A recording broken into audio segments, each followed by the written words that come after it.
ይስጥልኝ እንዴት ከረማችሁ? አይሆፕ ሁላችሁም ራሳችሁን ከኮሮና ቫይረስ እየጠበቃችሁ ነው። እንግዲህ ነገን ለማየት ደግሞ ዛሬን መጠንቀቅ ይኖርብናል። እንግዲህ ዛሬ እኔና እናንተን ያገናኘን ጉዳይ ደግሞ ያው እንደሚታወቀው ተማሪዎች ሀገራችን በተከሰተው የኮቪድ ወረርሽኝ ምክንያት ትምህርት ተዘግቶ በቤታችሁ ትገኛላችሁ። ከተወሰነ ጊዜያት በኋላ ደግሞ ሀገር አቀፍ ፈተና እንደሚጠብቃችሁ ይታወቃል።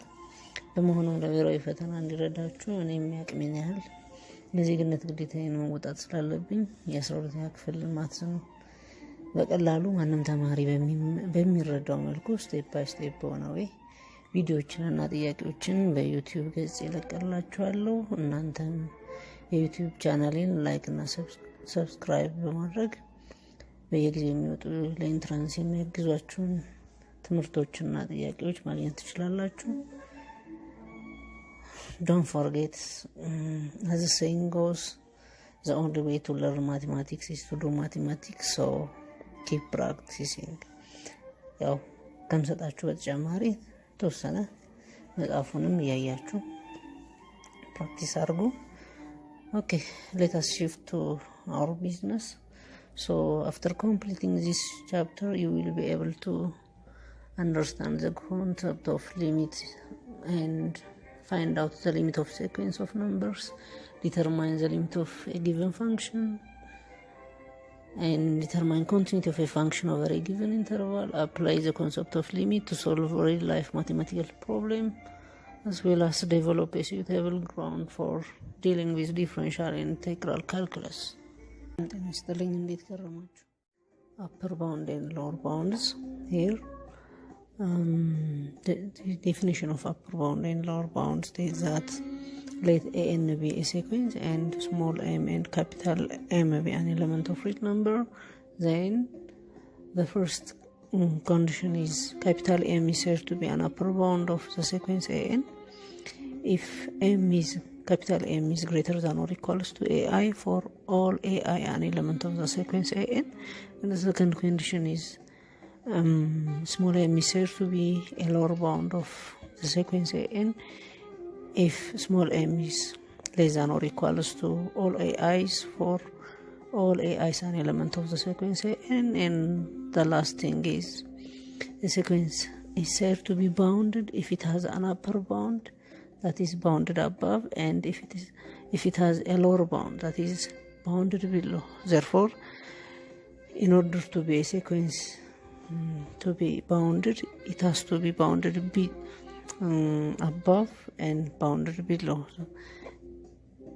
And don't forget that here a sequence a(n) is bounded if and only if there exists k greater than 0, says that the absolute value of a(n) is less than or equals to k for all n an element of natural number. Okay, here is example 1. Evaluate the upper bound and the lower bound of the sequence 1 over 4n. In order to find the upper and the lower bound of this sequence, first we need to find the terms of this sequence. Therefore, since n is an element of natural number, we need to start from the smallest natural number.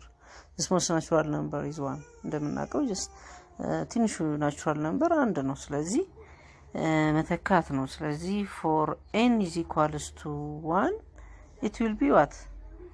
እዚህ ላይ ስንተካ ምንድነው የሚሆነው? 1 over 4 times 1 ይሆናል። 1 over 4 times is 1፣ ስለዚህ 1 over 4 ይሆናል ማለት ነው። And for n is equals to 2, if n is 2 ምን ይሆናል? 1 over 4 times 2, which is 1 over 8 ይሆናል ማለት ነው። And for n is equals to 3, n ናችን 3 ሲሆን 1 over 4 times 3, which is 1 over 12 ይሆናል ማለት ነው። Again for n is equals to 4, for n is equals to 4 ምን ይሆናል? 1 over 4 times 4, which is 1 over 16 ማለት ነው። For n is equals to 5, it will be 1 over 4 times 5, which is 1 over 20 ማለት ነው። and as you can see from here, as the values of n is increasing, the value of the sequence becomes decreasing and decreasing. እዚህ ጋር አሁን ይሄ ዲክሪዝ እያደረገ እየቀነሰ ይሄዳል ማለት ነው። ስለዚህ እዚህ ጋር ተርሞቻችንን ካየን በጣም እየቀነሱ ይሄዳሉ ማለት ነው። ስለዚህ the terms of our sequence are 1/4 ነበረ፣ ከዛ 1/8 ሆነ፣ 1/12 ሆነ፣ then 1/16 then ደግሞ 1/20። ስለዚህ ካያችኋቸው እነዚህ ተርሞች እየቀነሱ ወደ ኤናችን በጣም ትልቅ በሆነ ቁጥር እኚህ ቁጥሮች ወደ 0 በጣም እየተጠጉ ይሄዳሉ ማለት ነው። ስለዚህ እዚህ ጋር ሴኩዌንሳችን ከላይ ማን አለው አፐር ባውንድ ከላይ 1/4 አለ፣ ከስር ደግሞ በጣም እየተጠጋ ወደ 0 አፕሮች ያደርጋል ማለት ነው። ስለዚህ ይሄ ሴኩዌንስ በማንና በማን መካከል ባውንድ ተደርጓል ማለት ነው፣ በ1/4 እና በ0 መካከል። ስለዚህ ምን እንላለን? 1/4 is less than or equals to 1/4n is less than 0። እዚህ ጋር ነው ይዛን 0 ያለው ይሄ ቁጥር ኤግዛክትሊ 0 አይመጣም፣ ግን በጣም ለ0 በጣም very closer ይሆናል ማለት ነው።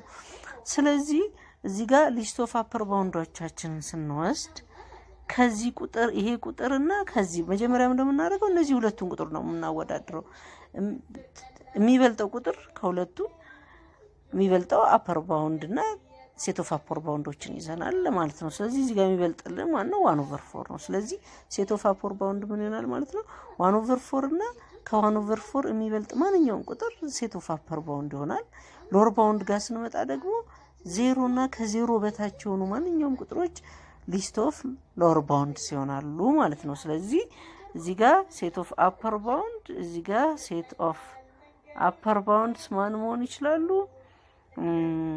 let's say 1/4, 1 can be, 2 can be, 6 can be, any number greater than 1/4 can be set of upper bound ማለት ነው።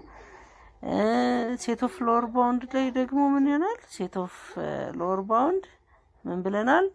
0 እና ከ0 በታች ሆኑ ማንኛውም ቁጥሮች ለምሳሌ 0 መሆን ይችላል፣ -1/2 መሆን ይችላል፣ -1 -10 -15 and so on መውሰድ እንችላለን።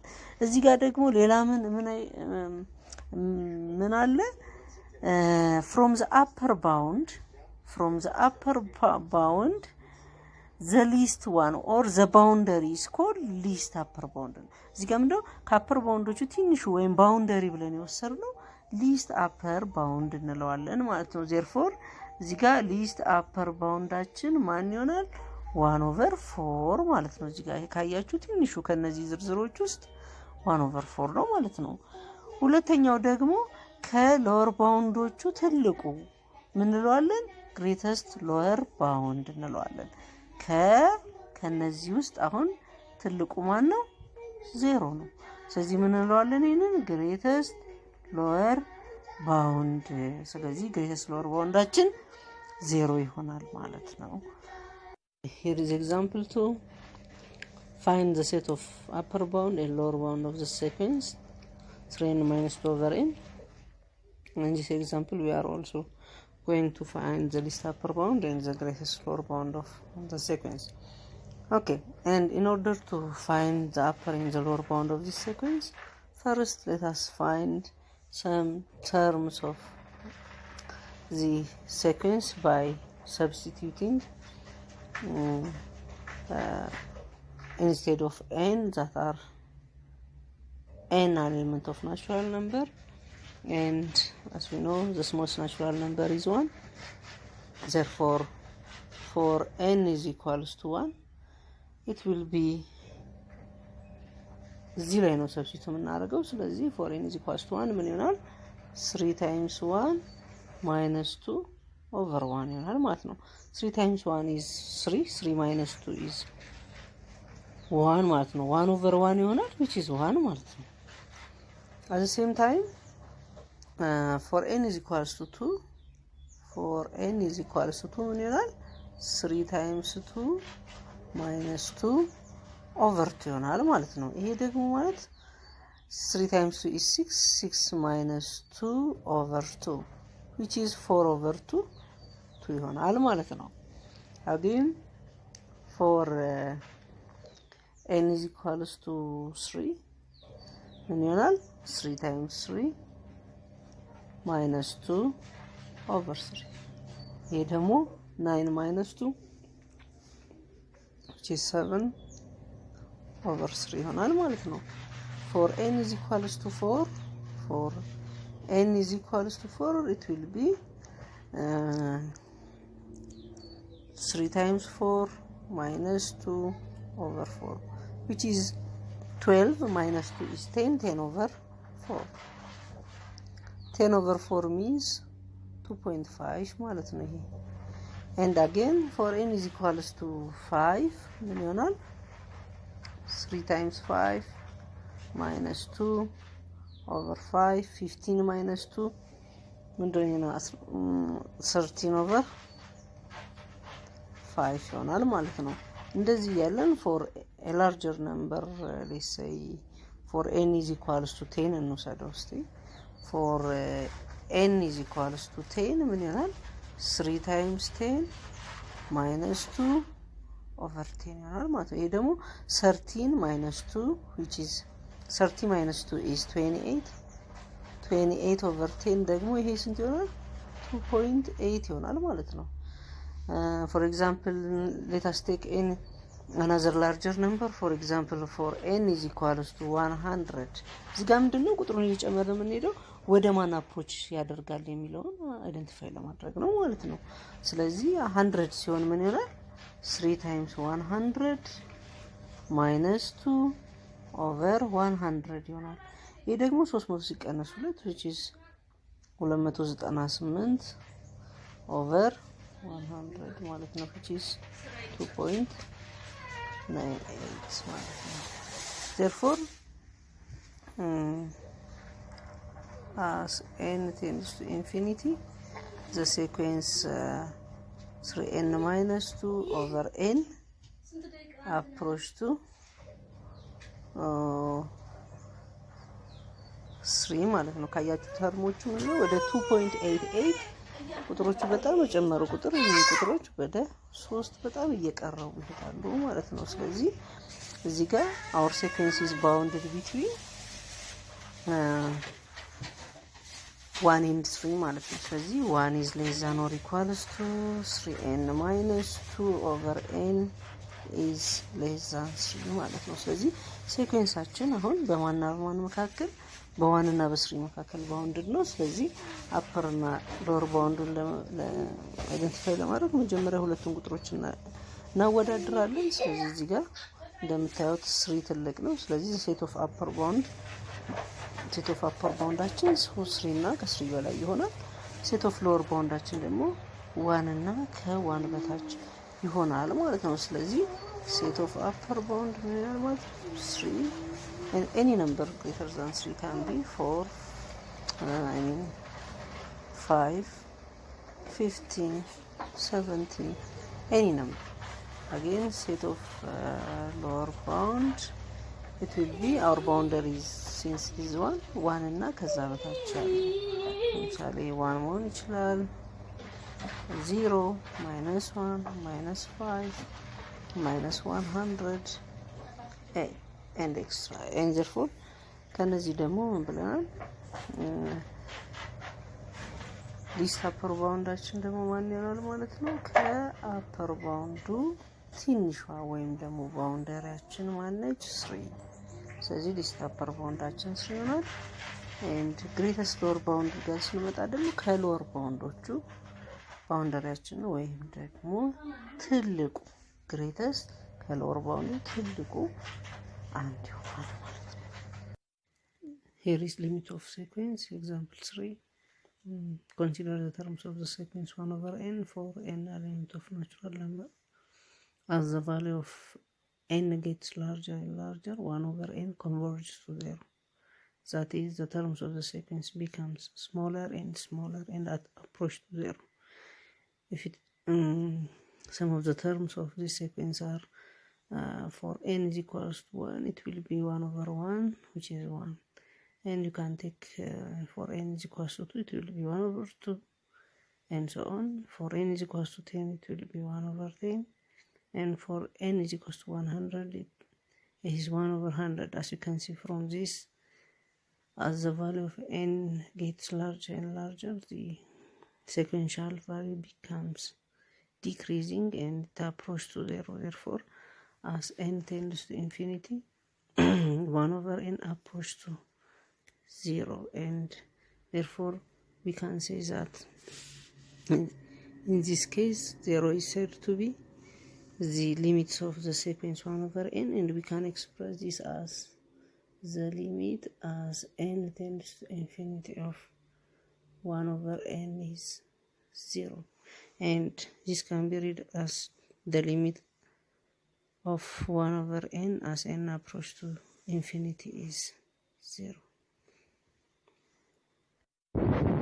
Note that for any constant number c, the first case is the limit as n tends to infinity of any constant c is c itself. For example, you can take the limit as n tends to infinity of 5 is 5, and the second one is the limit as n goes to infinity of c plus 1 over n is c. As you can see here, as n tends to infinity, the sequence 1 over n approach to 0. Therefore, c plus 0 is 0. Therefore, c plus 0 is c for any constant c. Therefore, the limit as n goes to infinity of c plus 1 over n is c. You can take as an example the limit as n goes to infinity of 8 plus 1 over n is, this is 8 because as n goes to infinity, 1 over n approach to 0. Therefore, this limit will be 8 plus 0, which is 8.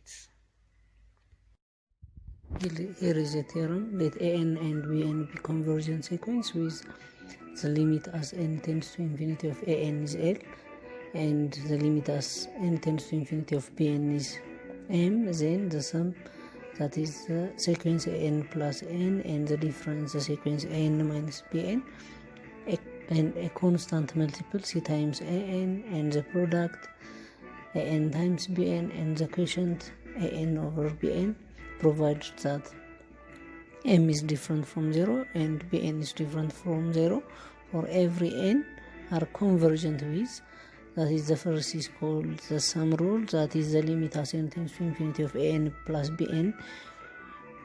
We can compute this as independently, that is the limit as n tends to infinity of an plus the limit as n tends to infinity of bn. That is because we have already said that the limit as n tends to infinity of an is L, and the limit as n tends to infinity of bn is m. Therefore, it is L plus m, and the same is true for the difference of n minus bn, that is the limit as n tends to infinity of an minus the limit as n tends to infinity of bn, that is L minus m. And the third one is the constant multiple, that is the limit as n tends to infinity of a constant c times an can be written as, you can take out the constant and c times the limit as n tends to infinity of an, that is c times L for a constant c, and for this product rule, that is the limit as n tends to infinity of an times bn, the product of two sequence will be the limit as n tends to infinity of an times the limit as n tends to infinity of bn, which is L times m, and lastly we have the quotient of the two limits, that is the quotient of the two limits an and bn will be the limit as n tends to infinity of an over the limit as n tends to infinity of bn, that is L over m.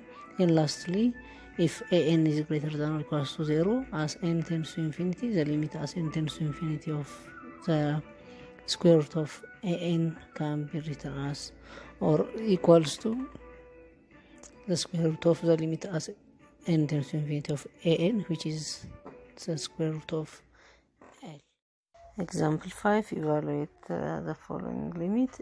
Here we are going to evaluate the limit by using the theorem on limit of sequence, and before evaluate this limit, let us express this term first.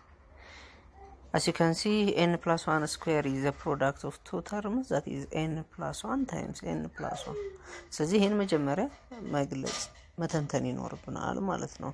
therefore n plus 1 the whole square is the same as n plus 1 times n plus 1 here, and here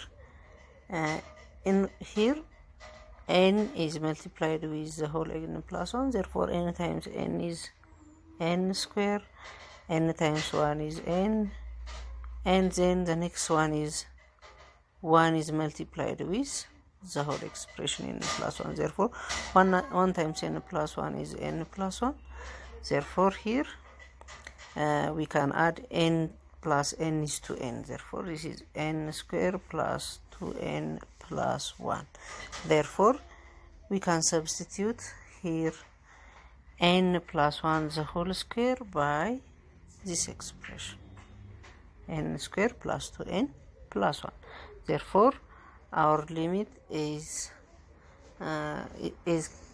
our limit can be written as the limit as n tends to infinity of n plus 1 the whole square over 2n square plus 3n plus 2 can be written as the limit as n tends to infinity of n square plus 2n plus 1 over 2n square plus 3n plus 2.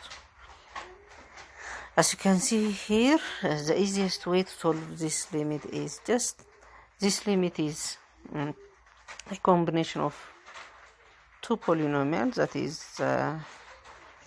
in the numerator and the denominator we have two polynomials, and here if you have such expression, in order to evaluate its limit at infinity, just the easiest way is to divide the whole expression by the highest degree of the polynomial. In our case, n square is the highest degree in both cases, therefore we can divide the whole expression by n square. እዚህ ጋር እንደምታደርጉት ቀላሉ ነገር ኤክስፕሬሽናችን ፖሊኖሚያል ኦቨር ፖሊኖሚያል ስለሆነ የፖሊኖሚያል ከሁለቱ ከላይና ከታች ያለው ፖሊኖሚያል ታወዳደሩና ሃይስት ዲግሪ ማን ነው n ስኩዌር ነው። ስለዚህ ሁሉንም በn ስኩዌር እናካፍላቸዋለን ማለት ነው። n ስኩዌር ኦቨር n ስኩዌር ይሆናል 2n ኦቨር n ስኩዌር plus 1 over n square here 1 over n square, the whole over the limit as n tends to infinity of 2n square over n square plus 3n over n square plus 2 over n square. እዚህ ጋር ምንድነው ሁለቱን ሊሚት ከላይና ከታች ያደረግንበት ምክንያት ምንድነው? እዚህ ጋር እንደምታዩት the limit as n tends to infinity of an over bn ማለት this is the same as the limit as n tends to infinity of an over the limit as n tends to infinity of bn, quotient rule ማለት ነው አፕላይ ያደረግነው። እዚህ ጋር ሌላው ምንድነው እዚህ ጋር n ስኩዌር በn ስኩዌር መጥፋት ይችላል። እዚህ ጋርም n ስኩዌር በn ስኩዌር። ሌላው ምንድነው እዚህ ጋር ሌላ ምን አለን? እዚህ ጋር አንድ n አለን። አንዷ n በአንድ n ይጠፋል። እዚህ ጋርም አንድ n በአንድ n ይጠፋል። ስለዚህ እዚህ ጋር ይሄ ምን ይሆናል? ይሄ 1 ይሆናል። ይሄ 2 over n ይሆናል። ይሄኛው 2 ይሆናል። ምክንያቱም ይሄ ስለሚጠፋ እችኛዋ ደግሞ 3/n ትሆናለች ማለት ነው። እዚህ ጋር ያለችዋ 3/n ትሆናለች ማለት ነው። ስለዚህ ቶታሊ we have ምን ይሆናል ማለት ነው ኤክስፕሬሽናችን እዚህ ጋር this is the same as the lim as n tends to infinity of 1 plus 2/n square plus 1/n square 1/n square the whole over the limit as n tends to infinity of እዚህ ጋር 2 plus 3/n plus 2/n square ይሆናል ማለት ነው። ዜን ይሄ ደግሞ እንዴት መጻፍ ይችላል? this is the same as the lim as n tends to infinity of 1 plus 2/n plus 1/n square the whole over is the whole over the limit as n tends to infinity of 2 plus 3/n plus 2/n square ነው ያለን። ስለዚህ ይሄንን እያንዳንዱ መስራት እንችላለን። we know that the limit as n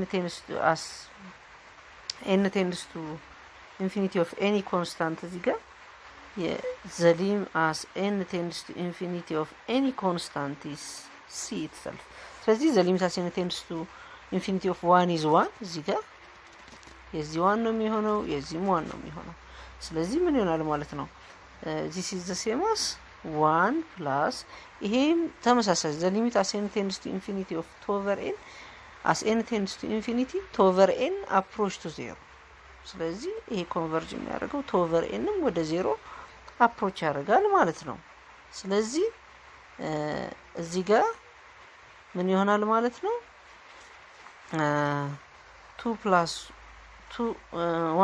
0 plus እዚህ ጋርም በተመሳሳይ የn ቫልዩ በጣም በጨመረ ቁጥር 1/n ስኩዌር ወደ 0 ነው አፕሮች የሚያደርገው ማለት ነው። this is 0 over ከስር ያለው ኮንስታንት ስለሆነ the limit as n tends to infinity of 2 is 2 ስለዚህ at the same time plus as n tends to infinity 3/n ወዴት ነው አፕሮች የሚያደርገው ወደ 0 ነው። ይሄኛውም የn ቫልዩ በጣም ትልቅ በሆነ ቁጥር 2/n ስኩዌር ወደ 0 አፕሮች ያደርጋል ማለት ነው። ስለዚህ ይሄ ምን ይሆናል ማለት ነው ሊሚታችን 1/2 ወደ 1/2 ኮንቨርጅ ያደርጋል ወይም we can say that the limit as n tends to infinity of n plus 1 the whole square over 2n square plus 3n plus 2 is 1/2